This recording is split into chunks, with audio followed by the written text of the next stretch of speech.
இந்த வழக்கில் குற்றவாளிகள் தப்பித்து விடுவார்களோ என்கிற ஒரு ஐயம் இருந்தது. இதில் திமுக, அதிமுக அல்லது விசிக என்று உரிமை கோருவதிலே எந்த நியாயமும் இல்லை. Meenakshi Faculty of Pharmacy. Admission open for B.Pharm. Apply now.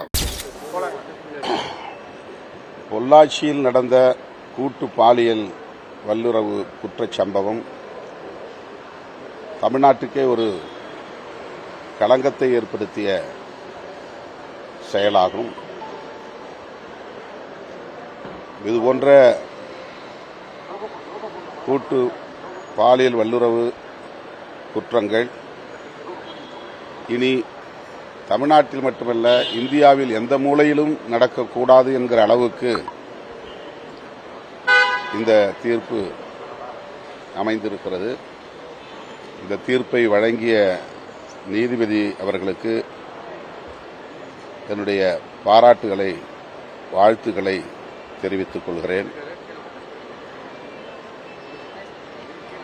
இந்த வழக்கில் குற்றவாளிகள் தப்பித்து விடுவார்களோ என்கிற ஒரு ஐயம் இருந்தது. ஆனால் அரசு தரப்பில் உறுதியாக நின்று வழக்குரைஞர்கள் வாதாடி இருக்கிறார்கள் என்பது இதில் உறுதிப்படுகிறது. அந்த வகையிலே அரசு தரப்பு வழக்குரைஞர்களையும் நான் இந்த நேரத்தில் பாராட்ட கடமைப்பட்டிருக்கிறேன். ஏற்கனவே நான் குறிப்பிட்டதைப் போல இது பாதிக்கப்பட்ட குடும்பத்தினருக்கு மட்டுமின்றி,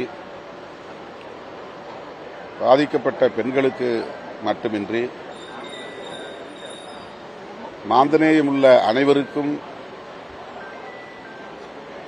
ஒரு கொடுங்காயத்தில் இடப்பட்ட மாமருந்தாகவே அமைந்திருக்கிறது.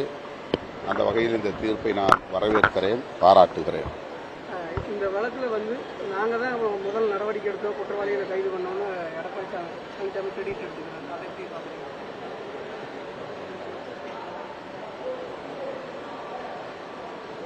இதில் திமுக, அதிமுக அல்லது விசிக என்று உரிமை கோருவதிலே எந்த நியாயமும் இல்லை.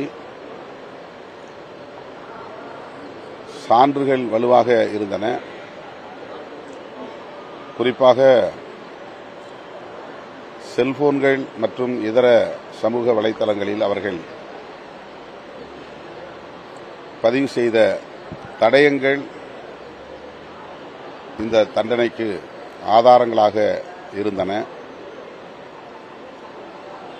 ஆகவே அவர்களால் தப்பிக்க இயலவில்லை. அதிலிருந்து அவர்களால் மீள முடியாத அளவுக்கான ஆதாரங்களை அவர்களே உருவாக்கிவிட்டார்கள் என்பதுதான் உண்மை. ஆக அந்த ஆதாரங்கள் தான் இந்த தண்டனைக்கு மிக முக்கிய வலுவான தடயங்களாக இருந்திருக்கின்றன. இதில் யாரும் உரிமை கோருவதிலே அர்த்தமில்லை. Meenakshi Faculty of Pharmacy. Admission open for B.Pharm. Apply now.